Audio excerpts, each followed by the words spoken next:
go ahead and roll. Hello, my name is Rick Houston, and welcome to the Scene Vault Podcast, your source for all things NASCAR history. Presented by Las Vegas Motor Speedway, America's racing showplace. Hi, I'm Tony Liberati, and this is the Scene Vault Podcast, where we don't let facts get in the way of a good story, and we don't care about your feelings. It's easy to put somebody down. It's easy to tell somebody they don't know what they're doing. It's easy to call somebody stupid. But it ain't as easy to say, hey, man, let me show you how to do that. Anybody who wants to go to any of these 14 different countries, or for that matter, any country, and compare it to the United States, just go ahead and do that and tell me what you think. On the weekends, and just need a place to stay. And Dale will be like, come on me, because he always had his own room. I never realized the significance of that or the significance of what Dale Inman did. The day NASCAR and all of us associated in any way with NASCAR forget its past, that's the day we don't have any future.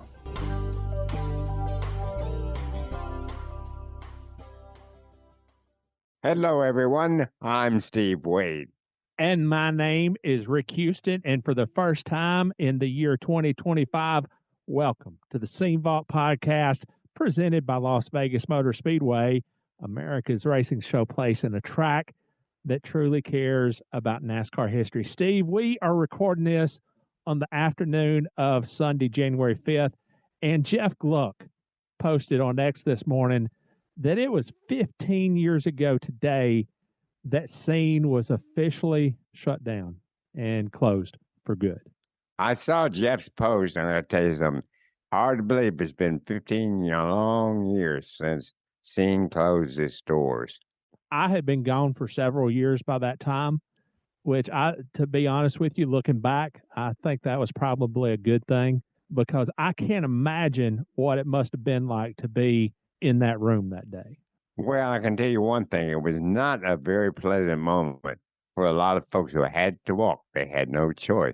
Now, me, I was expecting it, but I was retiring anyway. So it wasn't that much of a blow for me, but I could see where it was for several others. And Jeff was one of them. As he posted, he let it be known that he had been let go when he was in the parking lot of the American City building right there that very day. And I will say this for Jeff. He has done exceedingly well for himself in the business of social media and continuing to be a fine journalist for motorsports. Well, that was then, and this is now. I have been busy scanning papers during our break. The day after Christmas, I topped the 1,000 issue mark. Between me and Jesse, we have scanned 1,000 issues. That's halfway, right? A little bit less than halfway through Scene's life, correct? It's actually about 2/3 of the way through. Okay. Give or take, I've tried to guesstimate how many total issues there were. Approximately 1,500 issues were produced, and we've done over 1,000 now. So, yeah. Wow, that's even better than I thought. Way to go, Rick.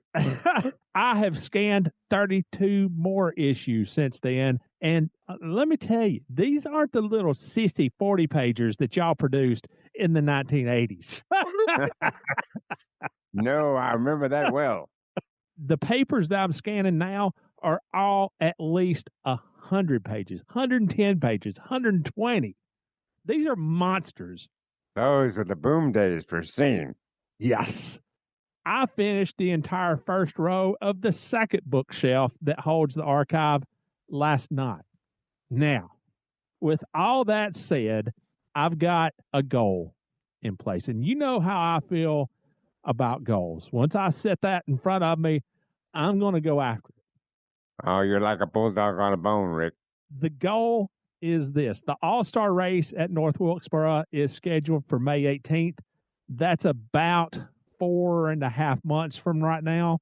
This isn't a New Year's resolution or anything, but the plan as it stands right now is to be finished with the entire 32-year run of Grand National / Winston Cup / NASCAR Scene by the All-Star race on May 18th. May 18th is the goal. Now, listeners, I want you to remember that date, not only for the All-Star race, but for what Rick is attempting to do. All of the scenes scanned by May 18th. It's going to be a red letter day for us all. And again, what happens to him past that, I do not know. It's out of my hands. I'm not going to worry about it. All I can control is what I do. I'm not going to keep my nose to the grindstone. I'm going to keep my nose to the scanner. Your nose will be better off for it. And keep digging. Steve, this week in our first segment, I'm just going to go ahead and say this up front. This isn't necessarily the kind of interview that we typically do here on the Same Vault podcast. Since we started doing the show, we, of course, have known and established relationships with many, if not most, of the people that we've interviewed. And in a lot of cases, because of those connections, a lot of times we know to ask about certain things that others might not think about. And maybe more importantly, we know how to ask those questions.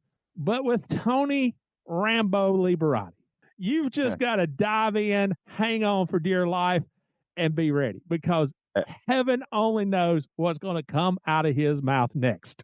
Amen, brother.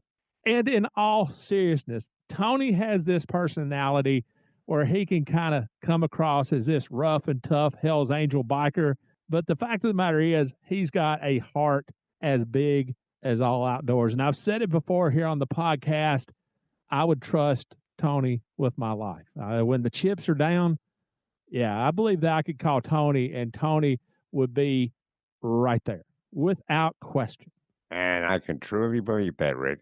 Then in our second segment, we're going to jump into the April 16th, 1987 issue of Grand National Scene. Dale Earnhardt wins at Bristol, but not before he has to come back from a flat tire and a run-in with Sterling Marlin. Richard Petty finishes second, while Harry Gant gets help from the grand old master Herb Nabb on the way to the pole and a top 10 finish that weekend. There's a fantastic feature on Judy Parrott, Buddy's wife, and Jack Ingram feels the heat from the long arm of the law. Also, since this is our first episode of the month and the year, help us out on Patreon. Patreon.com/The Same Vault Podcast. You can do that on a monthly basis at Patreon. Or if you would prefer to do a one-time show of support, you can do that via paypal.me/The Same Vault Podcast or Venmo.com/The Same Vault Podcast. So whatever you can do to help out, I would truly appreciate. And as a reminder, this podcast is not affiliated in any way with American City Business Journal's owner of the same brand.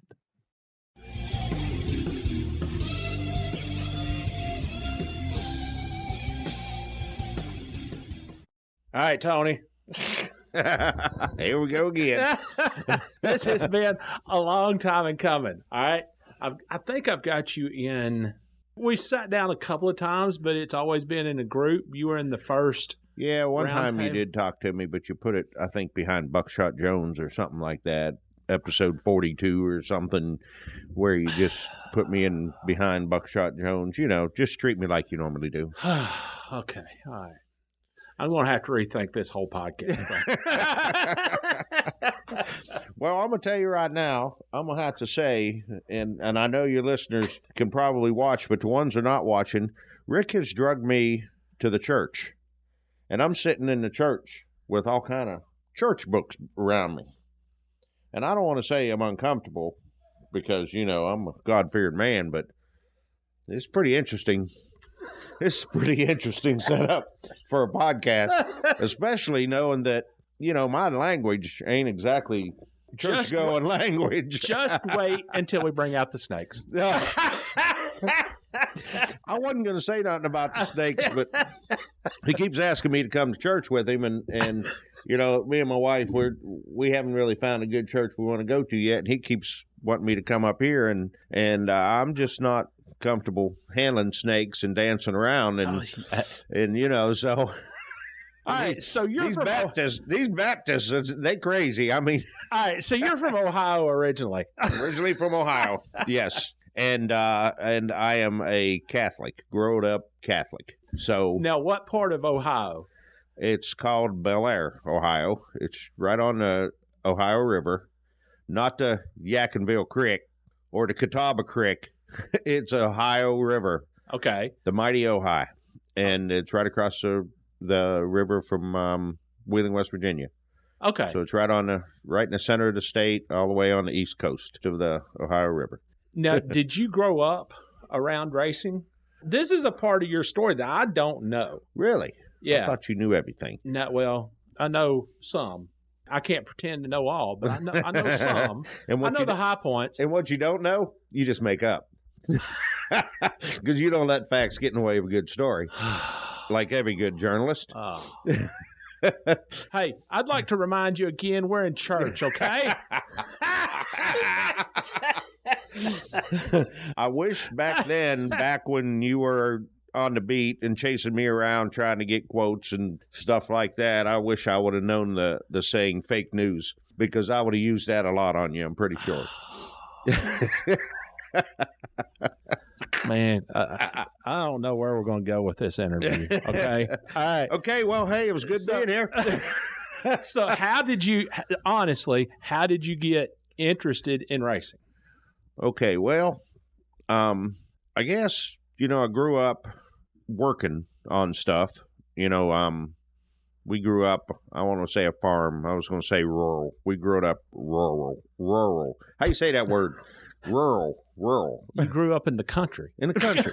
Growed up in the country. It was sort of like a neighborhood, but we was out there, and I was always mechanically inclined. I'm always working on something, breaking something. My dad taught me how to weld probably, I can remember when I was 10. He worked at Wheeling Pittsburgh Steel Corporation for 40 some odd years, and he was a metallurgical engineer, and he had a laboratory in Benwood, West Virginia, which is literally right across the river, and they had all kind of cool stuff. They did a lot of galvanized stuff, and they would do tensile strength stuff and wear stuff, and they had to build stuff, and every now and then I'd get to go to his little laboratory over there, and he taught me how to weld.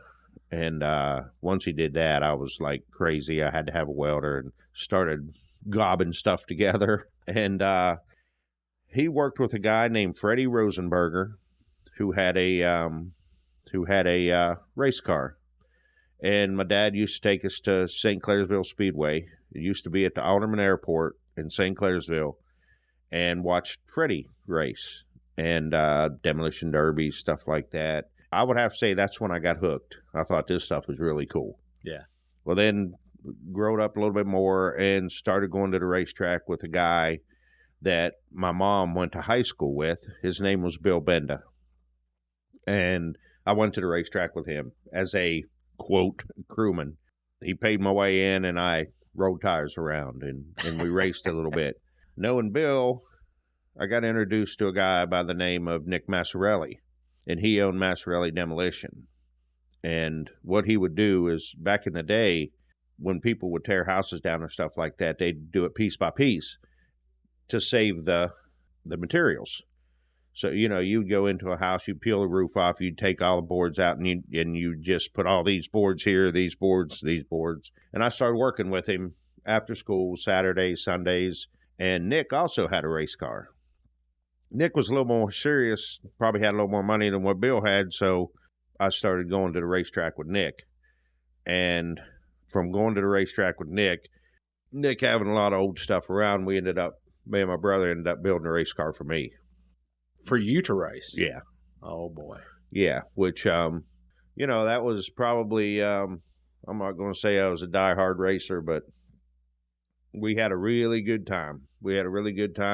All my buddies down in the garage, all hours of the night, working on them race cars, starting them up in the middle of the night. Actually, we had a lady who lived up on the hill in front of us. Her name was, they called her Bar. I think her name was Barbara. But one day, probably after I've been racing for a couple years, professionally, I went home for something, and she was there, and she said that She said, I'll tell you what, I really, really enjoyed you guys down there working in the garage all hours of the night because it made me feel safe that I had people around me. How old would you have been? It was in high school. Okay. It was in high school. We started probably my sophomore year in high school, and then junior, and then senior, and then that was about it. We didn't race a lot.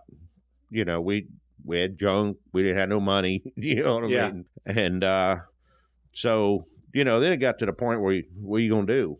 So, you know, me being the academic that I am, I figured the Marine Corps would be a good place. So I just left and went to the Marine Corps.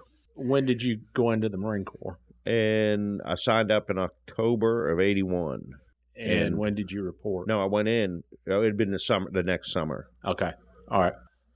Why the Marines as opposed to any other branch of the military? Is that something that you had wanted to do, or was this a spur of the moment kind of decision? I don't know.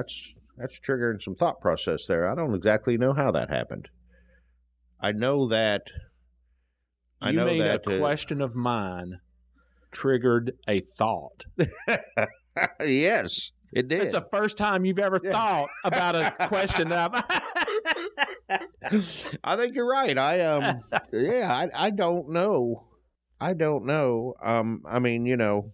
So you didn't necessarily grow up watching John Wayne and the Sands of Iwo Jima and all of that kind of thing. No, I was always interested in flying and I always thought that I wanted to fly.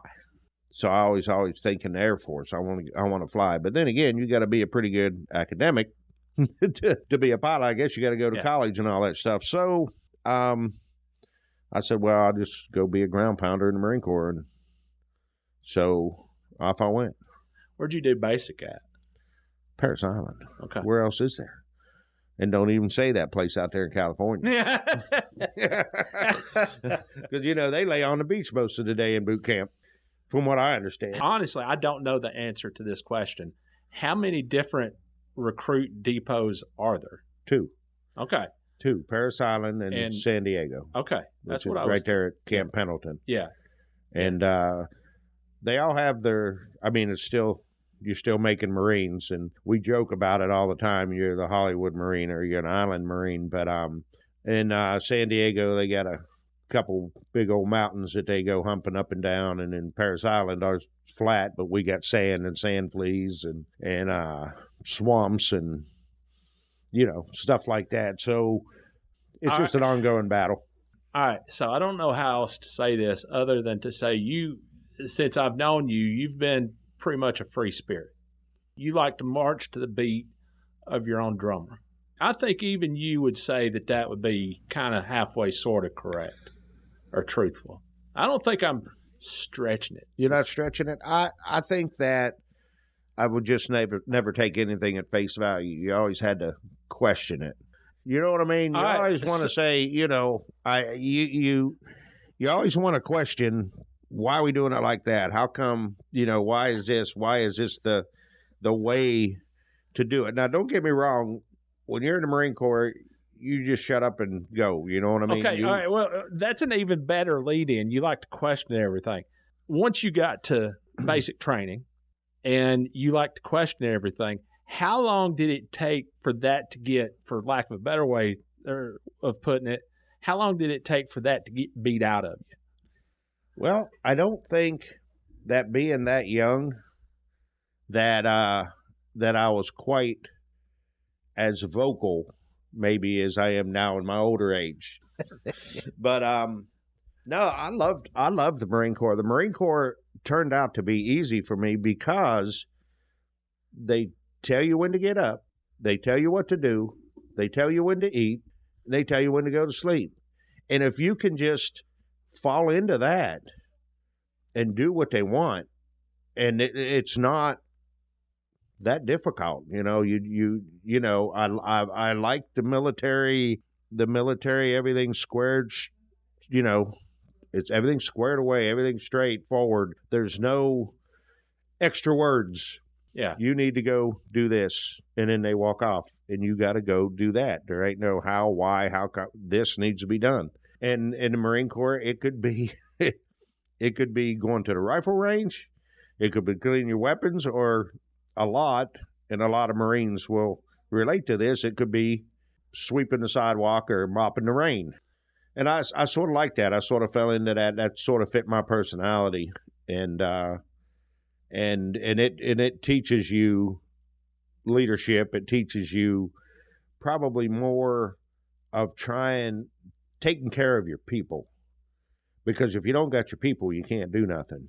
You know, you got to have a force, and you got to take care of them people, and which means you need to make sure they get up. You need to make sure they're eating, make sure they're getting chow, making sure they're got all the tools and everything necessary to complete their job, which sort of relates to racing. You know, you get your people, you ain't got to tell them when to eat, but you got to get them here. This is what we got to do. Here's your tools to do it with. This is our goal. Let's get after it. So it was actually a pretty positive experience. So you went in summer of 82? Yeah. And I know, well, you've told me in the past that you did you did get deployed overseas. Been to 14 different countries. And I can promise you this, and let me just say this on the record, that anybody who wants to go to any of these 14 different countries, or for that matter, any country, and compare it to the United States, just go ahead and do that and tell me what you think. Because, I mean, simple stuff. Norway, they don't have toilet seats. They just have 2 pieces of porcelain on your toilet. Japan, they got a hole. There's some of these countries that don't have toilet paper. Don't have toilet paper. You cannot, in our briefings, you cannot reach your right hand out to these type of people, because that's the hand they use to wipe their butt. I mean, it's just a different culture. And what that did for me was realize that the United States is where I want to be. This is the best country, and this is where I want to be, because, I mean, it's just ugly and different. I mean, go to Switzerland, it's beautiful. Norway was beautiful, but it's not the United States. We get out on the ocean, you go across the ocean. We went to Spain, and you know, you go through the Gibraltar Straits, and on one side it's desolate, nothing, third world, you know, and then you got Spain. We went to Italy, we went to Haifa, Israel, Turkey, and none of them places to me were as good as where we're at right now. What division were you in? Division? Marine Corps don't have divisions, Rick. You didn't do your homework. I was stationed in Camp Lejeune. Okay. Camp Lejeune is where the 2nd Marine Division is. I just asked you what division you were in. We weren't in divisions. The Marine Corps doesn't have divisions. I was in the 2nd division. Okay. 2nd Division. Come on. Then you got another division in Okinawa, and then you got a division on the West Coast. That sounds like there's an awful only lot 3 of divisions. In the 4th Division, it would be yeah. Shut up. Can we turn that off so I can cuss him? Daggum church. Well, I was thinking that you was going down. But anyway, you got Fleet Marine Force and the 2nd Marine Division, which is in Camp Lejeune. From that division, you have all your support, and all the Marine Corps does is support the grunts. That's their whole job. No matter what's going on that base, it all funnels down to the fighting force of the grunts. I was really hoping you were going to say that the job of a Marine Corps is to support the Army. That's not the case. The Army can support itself. Why you got to bring the Army up? But anyway, so yeah, so you would have a MAU, which is a Marine Amphibious Unit, that would get on ships, usually 4 ships. You had the lead ship. In our case, it was the Iwo Jima, which looked like an aircraft carrier, but a whole lot smaller.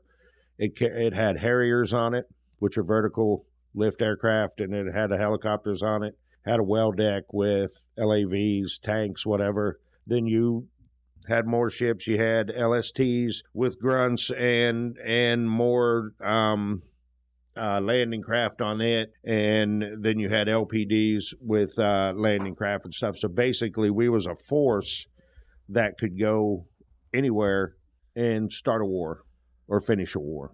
You said you were in 14 different countries? Yeah. And I know that you did at least a couple of combat tours. After being literally around the globe, how did that shape your worldview? And I know you said that it made you realize that you wanted to be in the United States, but how did that impact you personally?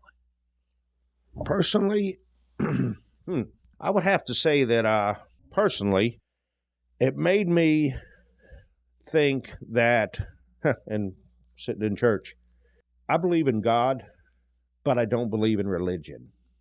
Now, I know that sounds weird, but every religion has its whatever. And we joked about, there are people that believe that if you handle snakes, that's your religion. That's what they're doing to get closer to God. There's other religions that believe that they're the only people that should be on the earth and everybody else should die. You understand what I'm saying? Mm-hmm. So it made me real hardened to the religion part. And you sit and you watch, and way back in the day, me and Brad Parrott used to go to, what was that place called in Fort Mill with Jim Baker? Heritage USA? Yeah. They had a big water park there. And me and Brad go down there for something to do. And it was sort of cool. I mean, it was pretty cool, but then you see what happens. And then you could list, probably better than I could, the names of all this stuff that goes on, the Jimmy Swaggart stuff and all that stuff. It gives me a view where I don't believe that you should get ahead or you should be all out for your religion, because you got to question what you're doing. Do you understand what I'm saying? Oh, I know exactly what you're saying. And that's why that really hardened me to that, because we were around people that would just rather kill you because that's what their religion tells you to do. And after having required reading of the Quran, it's really interesting to see what these people actually think. I pick my circle, and good, bad, or indifferent. That circle also don't have a lot of Christian type people, which I want to call Bible thumpers, because I even had a few instances with Bible thumpers in racing, and they're the ones that backstabbed and screwed me over the worst that I can remember. And I'm not going to mention no names, but I had an engine builder, Bible thumper, would give me books. When you open it up, it had the cassette tapes. You need to listen to this stuff. And I did. Yeah. I gave him the benefit of the doubt. But I also went through my invoices and found out that he was charging me like $75,000, charging the team $75,000 for rebuilds on engines that we didn't even run. And then when I called him out on it, he told the owners that he was giving me the money, which the owners said there's no way, because all you got is your integrity. And I don't think that there's anybody in the racing business, which that's been my career, that could say that I took anything from them. No kickbacks, no, I did. I mean, and I had this conversation. I work with Jordan Anderson now. I said something. I said, you got to watch this, you got to watch that. I said, I'll take some pop rivets and a couple tie wraps every now and then. But, Hey, Rick, I know you just had a book coming out about the history of Busch Series, second to none. You get me a couple of copies of that book, I'll get you a bat autographed by Reggie Jackson, because he's part owner of my race team. I never said I would get you a bat. No, you wanted no. No, you wanted the bat. You wanted the Mr. October bat, which I held in my hand. But there's no way you're going to get that bat. I ain't seen a bat yet, Jack. Okay, that was my way of getting myself out of a difficult situation. All right, let me ask you this. If you know Tony Liberati for any length of time, you're going to understand a couple of things. You're incredibly outgoing, but also to this day, nearly, well, I guess more than 40 years after you last wore the uniform, you are still hardcore about the Marine Corps. And we've talked about this, we've laughed about it, but when I visited your office at Herzog Motorsports, it honestly looked like a four-star general's office with flags on both sides of the desk, the model of Iwo Jima, the flag raising on Iwo Jima right front and center on your desk. When did that take hold? I think you got to understand, Rick, I come from a small town in Ohio, and they took that kid that was a good Catholic kid. I didn't get in trouble, never went to jail. We mischief at the most. Never had any issues that were big. And they took that kid and shaped him into, you don't join the Marines, you become a Marine. And one thing that they always said, that I always tell kids that want to go in, the change is forever. They take you, beat you down, and then they start instilling their values, and they change people's outlook on life and their self and how they treat other people. And like I said, you'll have bad eggs, you'll have people that you can't do nothing with, but I just felt like that fit me, to be a patriot. Now with all the stuff that's going on now, everybody, I'm a patriot, and people with "We the People" stickers. You know what I mean? I'd like to just stop them and say, where does "We the People"? Where is that wrote down? What does that mean to you? You know what I'm saying? But because it's starting to get into where it's like I'd say a fad or something like that. But I just always felt like that was my direction to go, is to be the best I could be with what I have in front of me. And in the Marine Corps, do more with less, you know what I mean? And just have that sense of discipline that when nobody's watching, you still got that discipline. Now, you did 1 4-year hitch? It ended up being 6 years. Okay.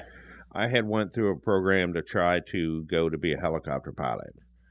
And, did you really? And I, back then it was called MESEP, an enlisted commissioning program.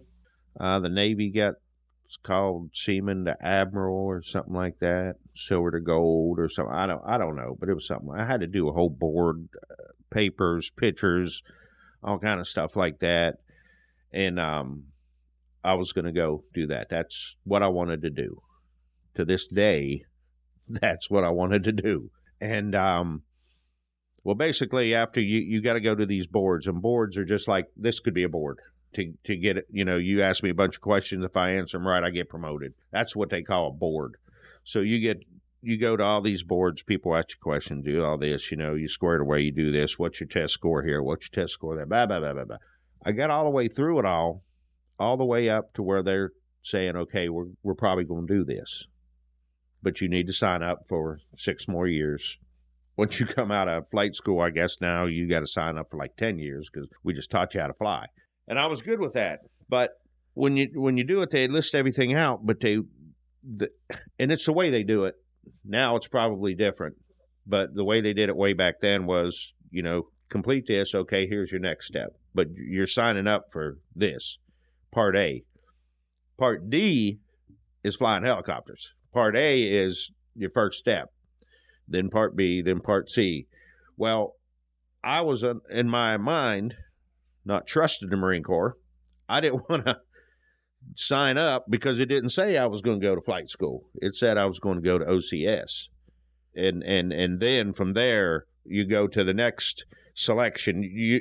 It didn't say that, and that scared me to death because I didn't want to sign up originally for 6 more years and be a cannon cocker. You know what I mean? Nothing against artillery. Everybody needs artillery, but or supply. I didn't want to be a supply officer. I wanted to fly helicopters, but it didn't say that. And when I signed, it didn't guarantee that. So basically, you wanted to step out of your foxhole and into the cockpit of a helicopter. Is Yeah. that? Pretty much. Pretty much. So and I promise you, it's one of my. I mean, it's hard to say, but it's one of my worst decisions I ever made, because I should have trusted the Marine Corps and I didn't. And so, and it's funny how it worked out, because when that was over, I had like 6 months left, and my company commander, platoon sergeant, they were mad at me. They were mad because it's sort of a big deal. So they made me barracks police sergeant. Now in the Marine Corps, you can say, "Oh, police sergeant, that's pretty cool." Well, no, police means clean up. So I was in charge of a floor of a barracks, would be like one floor of a hotel with Marines in it, 3 to a room. And I had to make sure that the laundry got taken to base laundry in great big bags. I had to make sure that everything worked, doorknobs, check people in, check people out, you know, that kind of stuff. And it was miserable, but I knew, you know, it is what it is. Now, but where were you at that time? Camp Lejeune. Lejeune. I was in Lejeune the whole time. I also drank the water. I also drank the water at Camp Lejeune, so that might have me, you know, a little crazy too. But in that time, and this is how the good Lord works, this is how I learned that when one door closes, one door opens. I didn't have nothing to do on the weekends. Like in the fleet, some jobs, yeah, you can have some you don't even know what day of the week it is. And so I'd work Monday through Friday, and Saturday and Sunday I didn't have to do nothing. We got a 96, which is 96 hours, which 4-day weekend. We decided we're going to go, me and another guy are going to go to Daytona. In the back of a pickup truck, we're going to go to Daytona. The community I lived in, one of the guys' uncles worked at Goodyear, and he said, "Hey, I can get you passes to Daytona 500. So, What year? 86? Somewhere 86, 87 maybe. Anyway, somehow or another, we got in the back of this pickup truck, and we rode from Camp Lejeune down to Daytona. Now, when we got there, the guy that took us down there was going to his house in Palm Coast. So he took us as far as Highway 1, which is where the Harley shop is now on Highway 1, north. And it's way north of the beach, about 12 miles to the beach, I guess. Went down, took the exit, went underneath, got back on the on-ramp, we jumped out. And now our luggage, you know, because we're world travelers, was an Alice pack or pack with our socks and underwear in it. And we put our packs on, and from that exit, we walked to the beach. 12 miles. Which when we did it, we never even thought. We were in Florida. We thought this is cool. Middle of the night. You know, we got there. Yeah, I believe it was the middle. It was dark, or it was getting dark. Walked down there past all them biker bars and walked out. This was awesome, seeing all this stuff. We didn't even realize that we were walking the whole way, but we did. All the way to the La Playa Best Western, which is on the north side of the beach, which is good. And slept on the floor of Uncle Barry's room, Barry Hosoffel, and went to the racetrack. While I was at that La Playa, I went to the bar upstairs. They had one on the roof, and met Billy Wilburn. Run into Billy Wilburn. I don't know how we got to talking, but we got to talking. So the next day, we go to the racetrack. I find Billy, and we start talking. Billy's doing tires, needing stuff rolled around. So we're talking, and, you know, he can't just stop and talk. So I start helping him rolling stuff around. And Then we And he was ready. working for Petty. He was Richard. working for Petty. He worked for Richard Petty. He was doing the tires, and I'd help him move around. I was watching. I said, wow, this is really interesting. So I helped do this, do that. Then the next morning, probably race morning, I come in and said, hey, you can do this, you can do that, or whatever. And this is when you set the pits up, when you made 100 trips with the bottles in the cart, all the tires in the cart, everything, windshield on the fence. And so basically, here I am, 20, 21-year-old, pretty in shape kind of guy, and started back and forth, and got to help. You know, I thought that was the coolest thing, pulling that cart through. I mean, that was really cool, you know. And he said, hey, if you let me know, come to a race. He gave me his phone number, no cell phones, you know, at the time. I called him at home. He lived in Kernersville at the time. So with my, I don't want to call it demotion because I didn't get demoted, but with my schedule now, I could go to the races. So I could go to Rockingham, which was 2 hours from Camp Lejeune, you know, Martinsville. So I started going to the races. And by the end of the year, I was pretty much working as a weekend help for Petty's. And that went into the next year. And as soon as I got out, I believe April of the next year, April 8th, I believe, I went straight to Wilbur's house. And then from there, here I am. What year did you get out of the Marines? 88. I was done in 88. Okay. All right. So for, I guess, a year or two, you were doing the weekend warrior thing, back and forth, yeah. That's why that very first picture, no hair, you know. Would you have been with Richard when he had his big wreck at Daytona? I believe so, yes. Okay. Do you remember anything in particular about that? No. Biggest thing I remember about, like, one of the things that really stands out is when Bobby Allison tore the fence down in Talladega. Uh-huh. So I was in Talladega, and I had to get back, and that red flag really put a bind on things, and I ended up having to leave because they wasn't going to get it done in time for me. I believe it was like a 6 or 7 hour drive, I think, from Talladega over to Camp Lejeune. Because still to this day, I don't think there's a big road that gets to Jacksonville. Yeah. You still got to take the back roads. I run into a lady in Walmart. She said she was going to Jacksonville, and I'm like, huh, why would you go to Jacksonville? And she said, do you know any good way to get there? I said, no. I mean, I think there's some big roads that are getting closer, but you still got to two-lane it somewhere sooner or later. Unless you take like 40 all the way down to Wilmington and then take 17 up or something like that. But when you first started with Richard, I'm hearing that it was just something to do on the weekends. Yeah. At what point did you say, you know what, there might be something to this that I can latch onto and maybe make a career out of it? When did that happen? I never did. I was never like career. You never, when you're that old, you don't think, what am I going to do for a career? Yeah. You know, it's like, what are you going to do when you get out? You know, what are you going to do?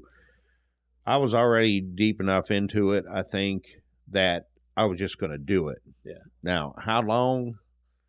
I don't know. But I was going to do it because, you know, from there, meeting some people, like I said, Brad, I met Brad. He was exact same age that I am, and he's doing it, you know, making a living doing it. And, you know, and Billy Wilburn, he had a good toehold in it. He was doing it. And, just talking to different people, and Terry and Jerry Wendell, whoever was friends with Bill or maybe with Brad, then they became my friends because we was always, hanging out together. Never really heard anything back then of people wanting to get out. It's always people wanting to get in. It's a completely different. Once it gets in your blood, it's a hard habit to break. I just basically, when I got out of Marine Corps, it's like, what are you going to do? Well, I moved to Concord and lived with me, Billy, and Brad had an apartment. Did you really? And stayed there until I could figure out what I'm going to do. How long did you stay with Richard? You've told me before that you roomed with That was Dale? during that time, yeah. Yeah. Because Dale Inman? sometimes I would come in on the weekends and just need a place to stay. And Dale would be like, come on with me, because he always had his own room. I never realized the significance of that or the significance of what Dale Inman did. I never really got it. And it's funny because now, at this time right now, listening into podcasts, and listening to these people's history, people like Jimmy Fennig, people like that's done a lot of stuff that had nothing to do with NASCAR. It was really good at a lot of stuff before they come to NASCAR. Jimmy Fennig has not been on my podcast. You're saying that Really? you listen to other podcasts? I'm sure I do. What was that one guy's name? Junior something? Junior, I don't know, man. He really got it going on. Go Army. You started it. But I mean, even listening, Mark did a little deal where he just went year by year. And some of the stuff he did, I never realized it. And I was at Roush working with Wally Dallenbach with Mark there, and I never realized it. I never realized the scope till I sat back, because I was always, what do I got to do here to be good, to keep this job, Because, back in the day, you would work and there wasn't no HR, there wasn't, you pissed the crew chief off, he'd just run you off. And you know what I mean? You had to be on the ball. And it's really interesting. It's like Dale Inman and the stuff that he done, and he took me under his wing and let me stay in his room, And the good thing about it is we're going to Petty's, and we'll get to see Dale, and I'll get to put my arm around him and tell him again thanks for everything that he's ever done for me.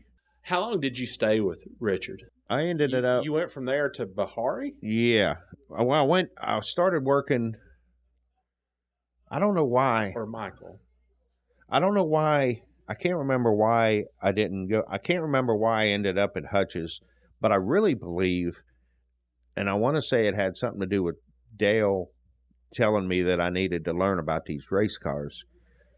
And, obviously everybody's connected, but either he got me on or I did it on my own, but I'm not going to say I did, but I ended up going to work for Hutchinson Pagan, which at the time was a big chassis parts place, but they built parts. They didn't, because a lot of these cars, they built engine mounts and they built trailing arms and then they built complete chassis. So I ended up going to work at Hutchinson and Pagan. Then I quit doing the petty thing and just stayed learning and working on race cars, which now here I am at Hutchinson and Pagan, and here comes another guy into my life, Dale Watkins. Nobody heard of Dale Watkins, quite possibly one of the best fabricators that ever touched a piece of metal. Somehow or another, we become friends. He took me under his wing, and he was bending bars, building chassis, and he took me under his wing. We got to be good friends at work and outside of work. Actually got me going to his church when I was still out searching for that. But so from there, at the, I think Hutch had an open house or something, and I talked to Michael, and Michael said they needed a jackman, something like that. So I ended up talking to Mike Beam and ended up going to work at Bahari. So there's always, every step, there's always that person, that somebody there, which makes me really conscious about that because of the young guys that I see now.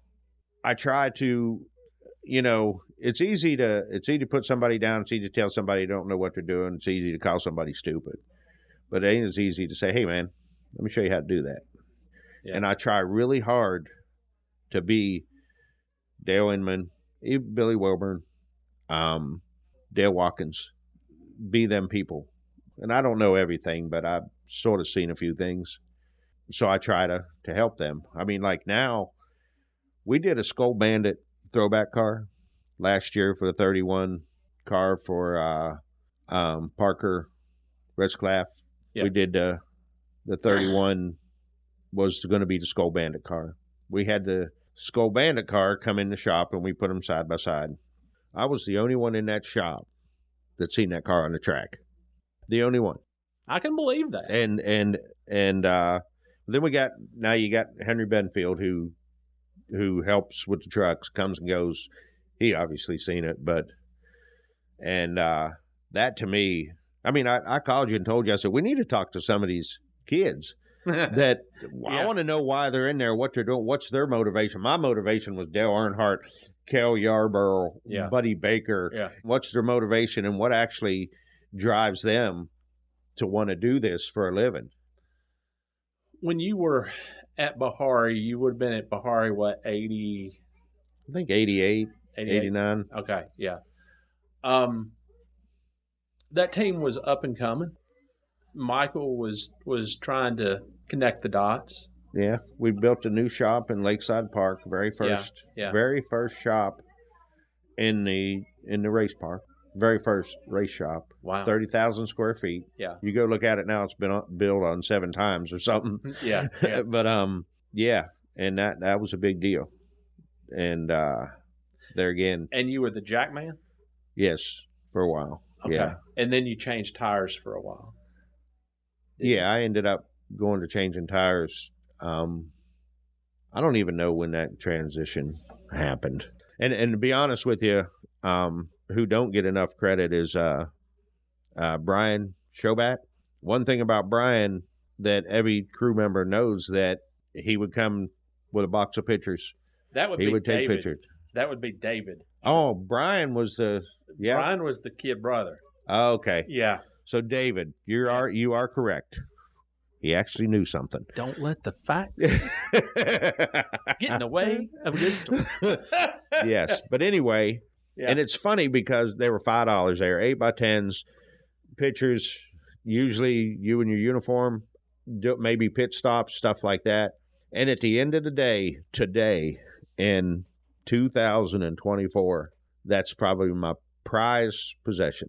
Was the pictures, because and I wish I should have just brought the book. I got them in a book by year as you go. I mean, I didn't realize that I jacked Ward Burton's Gwaltney car somewhere, but I got a Gwaltney uniform on and a jack in my hand, because back then you used to go do the Bush deal, change tires, jack, whatever, and they give you a shirt. You'd wear the shirt, but it's amazing. The pictures that I got in uniform, be like, when did I do that? Yeah. Really interesting. Were you with Michael when he had the big wreck at Bristol? That was Ronnie Silver's car, because that was the Bush deal. Okay. But we was there. We was on the front stretch, pitting it. That's all I was doing, pitting it. And that deal happened there. I just walked away. I don't know. I just walked away. Did you really? Yeah, too quiet.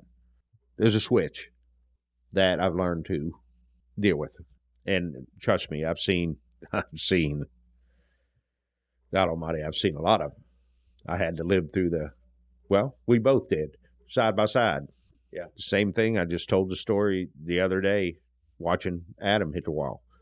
And there's that switch. It's come from the Marine Corps, I guess. That switch got flipped. I didn't want to know, didn't want to see. I don't want to say didn't care. But then he stood up in the middle of all of it. Yeah. And then it was good. Yeah.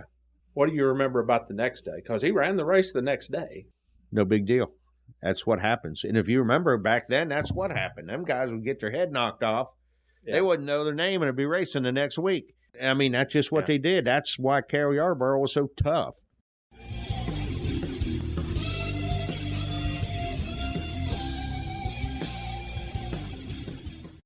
Hey race fans, John Dodson here from NASCAR Technical Institute. NASCAR Tech is open and enrolling, with classes starting every 3 to 6 weeks. In our 48-week automotive technology program, students learn everything from vehicle electronic technology to diagnostics and drivability. And as our exclusive educational provider for NASCAR, we offer a 15-week NASCAR elective where students learn engines, fabrication, aerodynamics, pit crew essentials, and more. NASCAR Tech also offers 36-week welding and CNC machining training programs so you can choose the path that best fits your career goals. Ready to see how you can get started? Visit uti.edu/NASCAR today.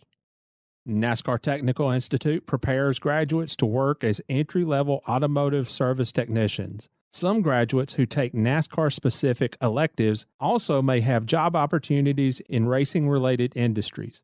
NASCAR Tech is an educational institution and cannot guarantee employment or salary.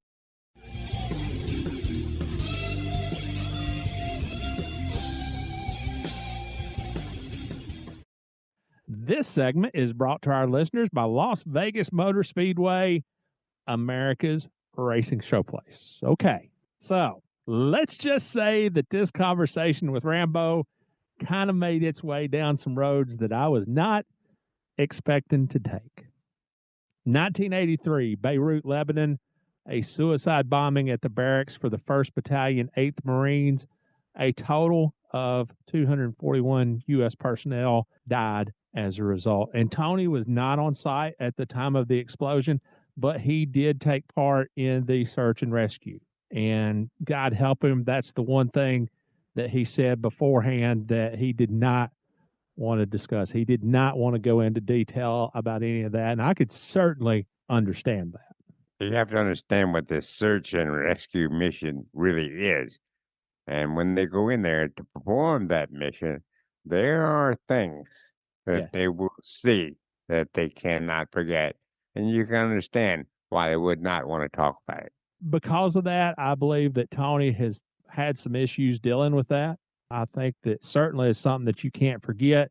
But yeah, he has certain feelings about people of the Muslim faith. And I'll compare that to this. When my wife, Jeannie, was a kid back in the late 1960s, this was before even her sister was born. So she would have been maybe 5 years old.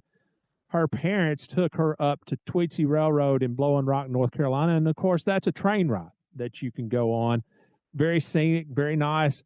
But at that time, part of the show was the train being robbed by Indians in battle dress. This was a full-on cowboys and Indians kind of show with the train and everything. The Indians' faces were painted and they had war bonnets on.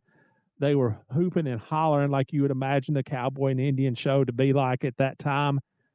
And in the process of all this happening, one of the guys who was dressed up as an Indian jumped in the seat behind Janie, reached up, and grabbed her around the neck like he was going to take her hostage.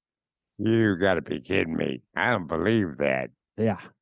5 years old, and you can imagine what that must have been like for her. She did not have a good reaction.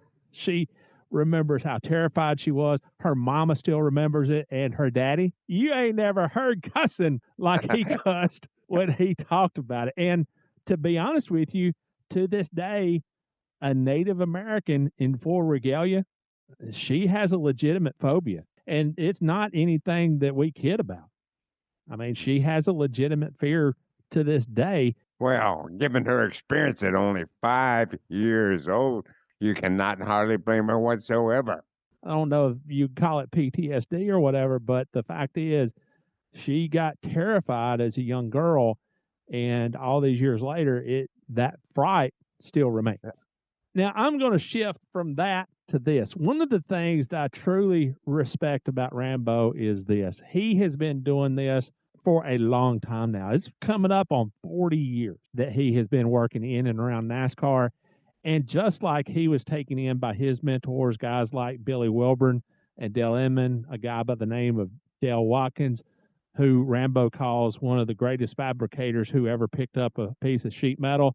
This is what you need to know, bottom line, about Gio/Tony/Rambo Liberati. What he said about it being easy to put somebody down, call him stupid, and Lord knows how easy it is for Rambo to do that with me. He does it often.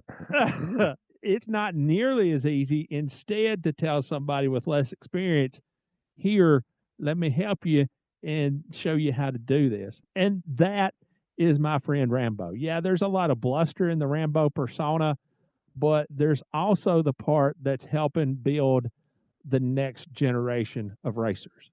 The bluster is fun, Rick. No question about that. To hear Rambo give his opinions on certain things. The part that's not necessarily fun, but it is honest, is the part of him that helps you anytime you need it and helps anyone else anytime they need it. And I would consider it a lot like this. I mean, when I walked into the media center for the first time, there were a lot of people that I looked up to, and not necessarily that we sat down and talked about the craft of writing, but I read people like you and like Joe Whitlock and like Deb. To be able to look up to somebody and kind of model yourself after those folks, that means a lot. And Rambo's doing that for the next generation.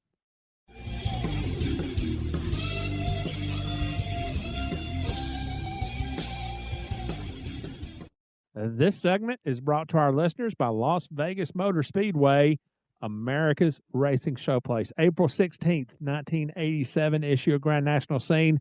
This was a Dale Earnhardt day, if ever there was one, at Bristol. He got help from the Flying Aces on pit road. He ran over somebody. You're kidding. Or two or three people, according to some folks. And he won. That was a Dale Earnhardt day. Now, first, the Flying Aces come to the rescue. Dale was leading on lap 71 when he had a problem from MRN and Al Keeney's archive. Now a challenger is in trouble. He's lost the lead. Earnhardt went way high in turn number 4 all the way up the banking. Cars seem to slow, and he goes high again up the banking in turn number 2. There's a problem, obviously, on Earnhardt, maybe a tire going down or something of the like, and we'll have Ned checking on that in just a second. But Earnhardt is slowing, and Ned, he's heading to you down pit road. Yes, apparently he does have a tire going down on the Wrangler Chevrolet, Barney.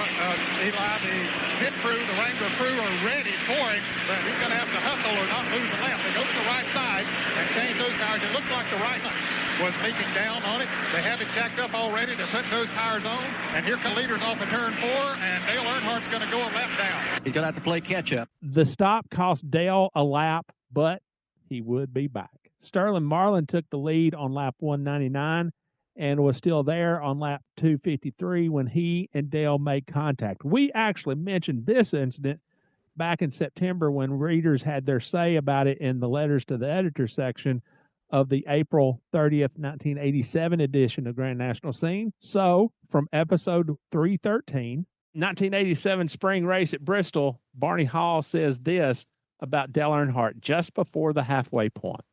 246 are on the board here at Bristol, Tennessee. There are 3 cars now locked up in the battle for the lead.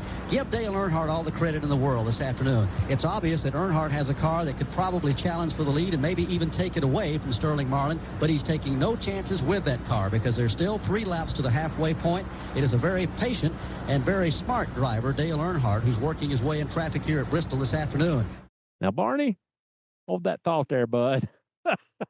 1 minute later, Earnhardt is going for the lead. He sees an opportunity going into turn number 1, and he gets pinched, and they're in trouble in turn 1. Sterling Marlin goes into the wall, badly damages his car. Earnhardt gets through. It takes Jeff Bodine out, along with Kenny Schrader, and again, the yellow flag is on the racetrack here at Bristol, Tennessee. Unreal racing at this speedway as again 3 cars contact the wall down in turn number 1. Marlin went into the wall backwards. It is really shoved in the trunk on his Piedmont Airlines car as he was being challenged for the lead by Dale Earnhardt. They got 3 wide going into the corner, and he will come away the worst of it. And we're under caution. This will be the 10th one of the day. As you can imagine, Sterling was not happy after that mishap. We're standing by with Sterling Marlin, driver of the Piedmont Airlines Oldsmobile. Sterling, what went wrong there? Well, it's pretty evident. I think the man that drives number 3 can explain it. Car's running good. The boys really done a good job. The Piedmont Airlines crew, and I just don't want to say nothing right now because we had such a good run going, and I think we had a good shot at winning the race today. And I just best be quiet. Okay, well, we're sorry to see how that. Glad to see you're okay.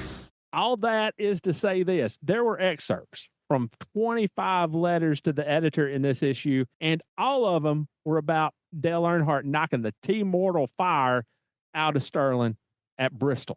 Dr. John Kraft from Longwood, Florida wrote, as far as I'm concerned, NASCAR should have put Earnhardt on the trailer at the beginning of the day.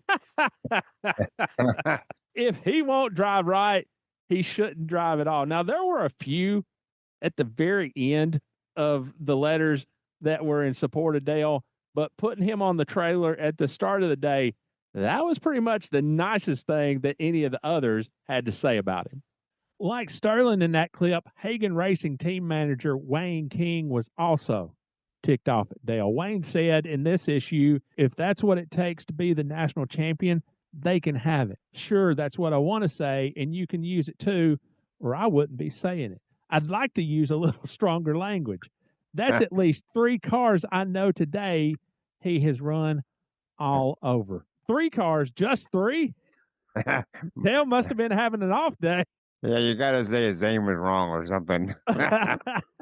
It started raining during the caution for Sterling's accident, and during the 90-minute rain delay, a NASCAR official announced in the press box that if Dale did, quote, any more overly aggressive driving, unquote, that he would be black flagged and sat down with Winston Cup director Dick Beatty to discuss his, again, quote, wayward ways, unquote. That right there tells you, Rick, that NASCAR was taking direct aim at Dale Earnhardt on that day, and they were not going to let him get away with it if he acted up one more time. Well, that wasn't going to help Sterling any. But wouldn't you know it, Dale did come back from all that to lead the final 115 laps and win his 5th race in just 7 starts to that point in the 1987 season. Listen to the clip here when Ned Jarrett starts talking to Dale. Check out the crowd's reaction in the background. And I'm fairly certain that they weren't booing Ned. Let's take it down to victory lane. Ned Jarrett is in the midst of it all. Well, Dale Earnhardt is out of the Wrangler Chevrolet. Dale, we're congratulating you every Sunday, it looks like now. Well, it was a tough day, you know. That deal with Sterling was a little close. We got into traffic there. We could run up on traffic. Sterling was racing and caused a wreck there. But, you know, we fought back from that, and the car worked real well. Richard and the crew did a super job in the pits. And, you know, Richard was awful strong there at the end. He'd run on me a couple times, and I was just trying to run a steady pace and not use up the tires. I was wanting to save something for the end. And, you know, we ran a pretty good pace there at the end, but still we could run. I think we'd run a little harder if it had been pushing us. You told us during the rain break that maybe the front end might have been knocked out of alignment a little bit. Then you came in. Did they make the adjustment on it? No, it didn't hit the wheel. It just hit the right front corner of the car, and, you know, luckily it didn't tear nothing up. Well, 5 out of 7. That's a whale of an average. Yeah, it is. You know, that's just Richard and the crews doing. They keep putting this car together and putting it out front, and, you know, in the pits and in the garage, they do a super job. Lou does a good job with these motors. They ran smooth all day long, didn't have any problem. You know, as long as you finish every lap, you know, you're going to have a shot at winning. They just give everything they can, and, you know, it makes it easy for me. Well, of course, you give everything that you can do. Congratulations on your 5th Winston Cup win of 1987. Richard Petty finished less than a second behind Dale in second place. Richard had been hurt in the Daytona 500 the season before in 1986, then had spent the night in the hospital after crashing hard in the fall race at Charlotte. So to do well on such a demanding track as Bristol was, hopefully that was a sign that Richard was at least close to 100% physically. Richard's entire racing history is dotted with times when he performed admirably or even successfully when he wasn't 100% physically. The 1979 Daytona 500 that he won after the famous crash between Cale Yarborough and Donnie Allison, he had lost 40% of his stomach the winter before, operating for ulcers that had plagued him for quite some time. And there are other times, many other times, when he was racing hurt, yet did well. You can say that about a lot of drivers, but Richard is definitely a prime example of that. I think when Richard had surgery in 1978 on his stomach and removed so much of it, from that time on through the rest of his career, I believe that the times that he was 100%, I think they were the exception rather than the rule. You know, Rick, I agree with you. I think that is very true. Here's Richard from that day in Bristol. Well, Richard Petty has pulled the STP Pontiac up to the Unocal gas pumps here. He's getting his safety equipment off, the helmet coming off, the crew in there trying to help him get that. I'm sure he couldn't hear me right at the moment, Barney, but now we should be able to get to him. Richard, quite a run here today, fella. Quite a run. Quite a run for me at Bristol, that's for sure. That feel like you had a shot at it there and you gave it your all. Well, yeah, he was just a wee bit better. I don't know where. I couldn't figure out where he was beating us, but he was beating us. He wasn't down the straightaway, wasn't that much in the corner, just a little bit everywhere. And then about, I guess, 12, 15 laps to go, I found me another groove there, and I caught up with him real good because he run into traffic, and then we leveled off right there at last. I think I used my tires up pretty good right there at last. Back earlier in the race, you fellows were really having a battle back there for third position. I tell you what, the ones that I didn't hit me. So it's a tough racetrack. You get somebody running just about the same speed, and you can't get by them, and first thing you know, there's a bunch of them behind you hitting you. So it's just a tough racetrack. Okay, congratulations to Richard Petty on a fine run here today. Boy, he hung it out all afternoon. My hat is off to that man here at Bristol, Tennessee today for Richard Petty. A good finish for him. Come home in the number 2 spot. Harry Gant started from the pole in this event, and it was just the kind of good news that Harry and his team needed. 1987 had not been kind to Harry. He had been running at the finish only twice and had finished in the top 10 just once. So crew chief Travis Carter called in a secret weapon, Herb Knapp. Travis said, I called him. You can't beat experience, and Herb has won 14 races at Bristol. We were in a position where we had to use whatever means available to get to running better. I love to read between the lines. In the paper, by whatever means available. Okay, Travis, tell me more about that one. To clarify, most of our listeners know this. Herb Knapp was Junior Johnson's longtime crew chief. Now, if you want to go to somebody to help you at Bristol or any other short track, Herb Knapp is the one you would go to, because while he was the crew chief at Junior won short track after short track after short track. Didn't make any difference where it was, and Bristol was included. Here's Harry before the race. Ned will make his way over to pole sitter Harry Gant, who's also getting in the car. Gant has been the happiest man here this week. They'd been in a slump for a long, long time. Nothing really had been going well for them, and with a little help from Herb Knapp, who came here with them this weekend, they picked up the Busch pole. Let's go back to Ned. Well, the Skull Bandit team needed a break, Barney Hall, and they got that here in winning their first Busch pole of 1987. Harry, you got to feel good about this thing. Yeah, I do, Ned. I hope that, the rain didn't change the track too much and the sun will come out here and we'll be about the condition it was yesterday evening. There's a man standing back here to my left. Barney Hall mentioned Herb Knapp has had a lot of success here on this racetrack and apparently helped you some. Yeah, he has, and I hope we can bring home a win for Herb again today. Okay, of course, they brought home a win on Friday. That was the first thing they had to do. Now they got 500 laps to try to do more. I'll tell you, Herb Knapp has been as successful at this racetrack. He probably has been the crew chief on at least 10 or 12 winners over the years, particularly in the 60s here when he was crew chief for Fred Lorenzen and worked with some of the other top drivers over the years. He's very knowledgeable about this racetrack. He will be a plus for Harry Gant here today. Harry didn't win at Bristol, but he did finish 6th on the lead lap. The kind of year that they'd had, I'm thinking that they were ecstatic with a 6th place finish. Deb Williams had a great story on Judy Parrott, Buddy's wife, and Todd and Brad's mama. From the way that everybody talks about Judy, she was a lady that I wish I'd had the chance to meet before she passed away several years ago. Rick, she had a great, bubbly personality. Met with her many, many times over the years, enjoyed her company. It was great to talk to her because that kind of personality she had, you might have thought would have been somewhat diminished given some of the hardships she endured. When Buddy went to work full-time as a tire buster for Goodyear in the late 1960s or so, Judy was not a fan, and it wound up driving a wedge between her and Buddy. Judy said, my whole life changed, and I wasn't ready for it. 6 months later, we separated for 1 year. When we separated, it wasn't because we didn't love each other. It was because what he wanted and what I wanted were two different things. It just couldn't be worked out. We both went to the lawyer. We both sat and cried, and the lawyer couldn't understand why it was happening. And we couldn't understand why it was happening, but it couldn't be fixed. I wasn't ready to give in, and he wasn't either. He had the opportunity to do something he really enjoyed doing, and it wasn't the time in my life because I had 2 small children, had quit my job, had left my family. I gave up everything to move to Salisbury. It wasn't but an hour drive from Charlotte, but still it was a change. At that point, I just couldn't take the kids and go to the races. Now, she and Buddy did wind up getting back together, of course, and things seemed to have sorted themselves out. Judy continued, I didn't regret for 1 minute the year that we were separated. When we got back together, he still raced 52 times a year, but I had moved back to Charlotte. I'd gotten a job. I had my own apartment, and I felt more secure. I was in surroundings I was comfortable with. I was close to my family and his family. They were able to help with the children so I could go to the races, which was very hard to do because I had to work on Saturday. A lot of times I would drive on Saturday night.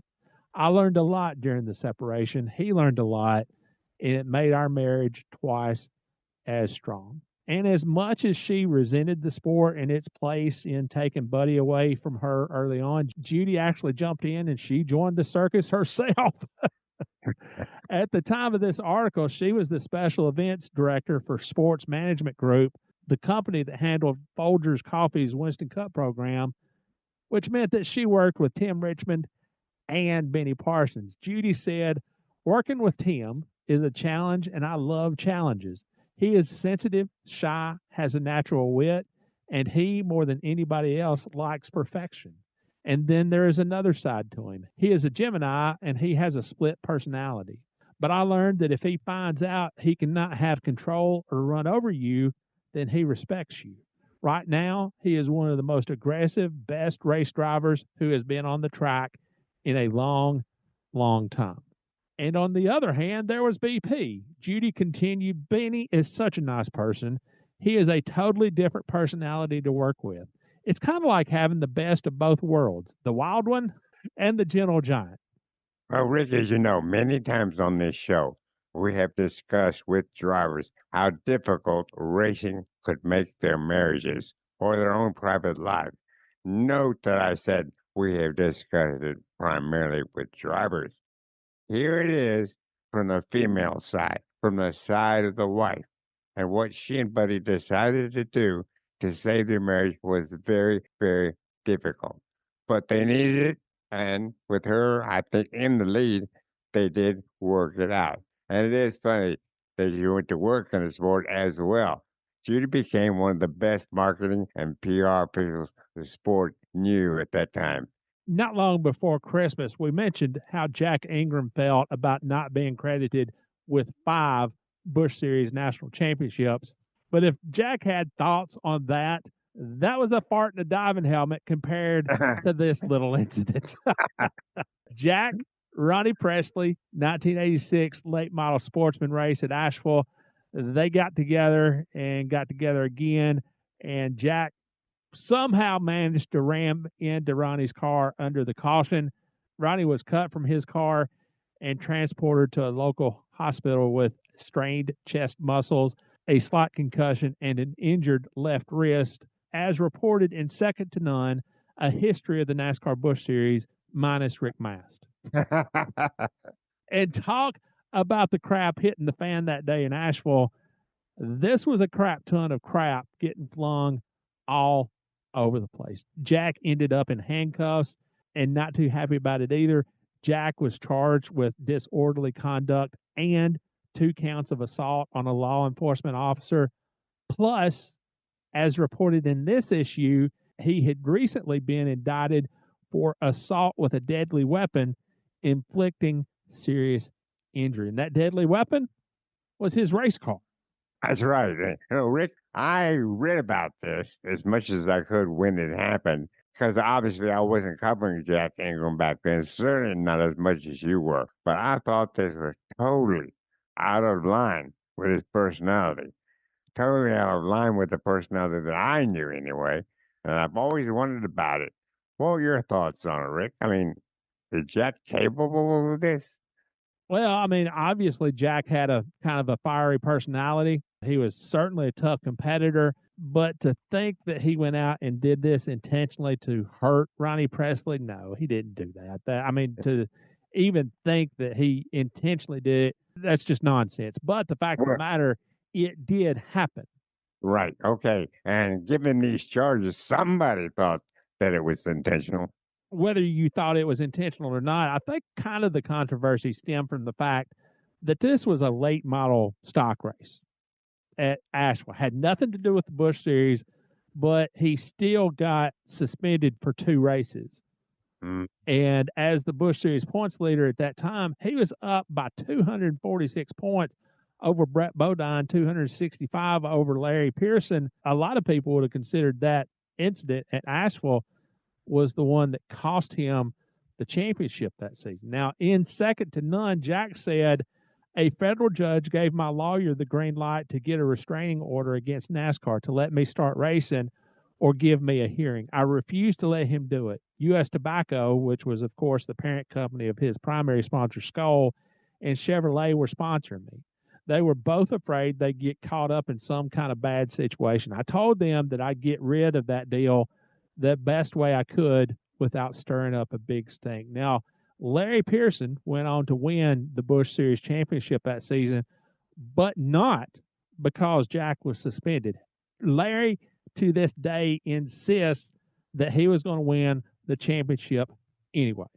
Well, naturally, that's what he would say, because you can't expect a competitor to just say, hey, I want to thank the other guy for handing me this championship. No, it doesn't work that way. And who am I to argue with Larry Pearson? Finally, in this week's excerpt from a Joe Whitlock column, just listen to this. I mean, this is just art, the way that Joe Whitlock could write. He started this column, let me tell you how to get to the Speedway in North Wilkesboro, North Carolina. Go to Mayberry and bear to the right until you get to Happy Days. When Opie grew up to be Richie, North Wilkesboro was where that gentle transition took place. And if you get lost, just stop in at the gas station down the road. Gomer will be glad to aim you in the proper direction. And Goober says, hey. Honestly, we're talking time warp here. North Wilkesboro is what stock car racing used to be all about back in the early 50s. They just never changed the clock. It stuck on 1952. Rick, I've always said North Wilkesboro was the only NASCAR track that ran Winston Cup races that I ever saw have its ticket booth open on a Sunday morning, and people just leisurely walk up, buy a ticket, and go on into the race. Remarkable. Buy a ticket, quarter moonshine. Oh, I'm sorry.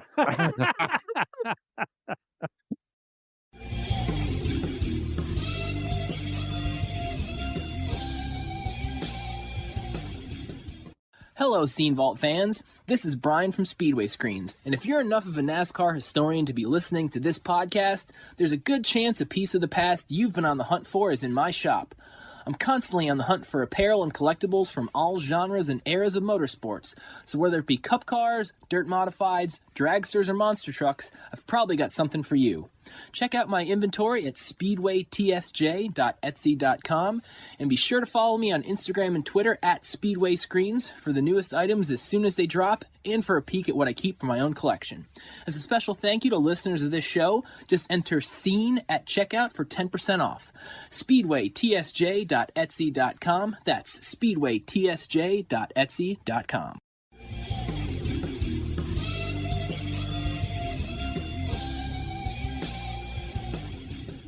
This podcast has been brought to our listeners by Las Vegas Motor Speedway, America's racing showplace. Rambo went back home to Ohio during the holidays, and he got some of his mama's racing memorabilia. He brought it back to North Carolina. Guess who inherited a few little tidbits here and there? Just guess who inherited it. Well, move on. We all know who it is, Rick. Amongst that memorabilia that I got from Rambo, here we go, was an unopened box of 1991 Trax race cards. I knew it. So we're going to start out the new year by opening Rambo's box of cards. Okay, we're going to open a couple of packs today. All right, and we're looking for a Speedway rookie card. In perfect condition. Yes. Right.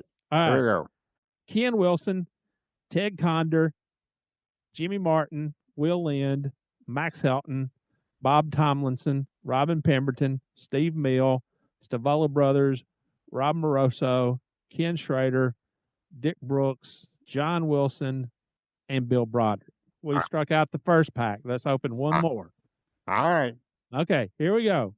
Gary Nelson, Dale Jarrett, Bill Parsons, Waddell Wilson, Alan Bestwick, Chuck Ryder, Dale Jarrett, Ernie Irvin, Todd Bodine, Papa Joe Hendrick, Eddie Lanier, Jeff Hammond, Mike Wallace, and the King.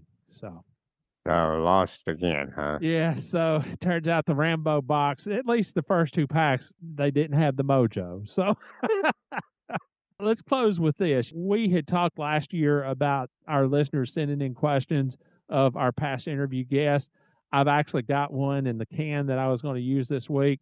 But, Steve, I did want to mention Otis, my dog Otis. Oh, we had us a scare last week, Steve. He was not in good shape. He was just sick all the time. I won't go into the graphic details, but he was just sick, and took him to the vet, and they did an x-ray, and they found a mass, which of course scared us to death. And one thing led to another, and we actually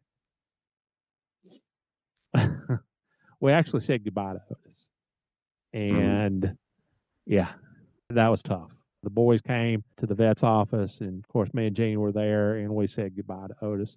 And he wound up not having to have surgery. They gave him fluids and IV, and things seemed to be turning around for the better.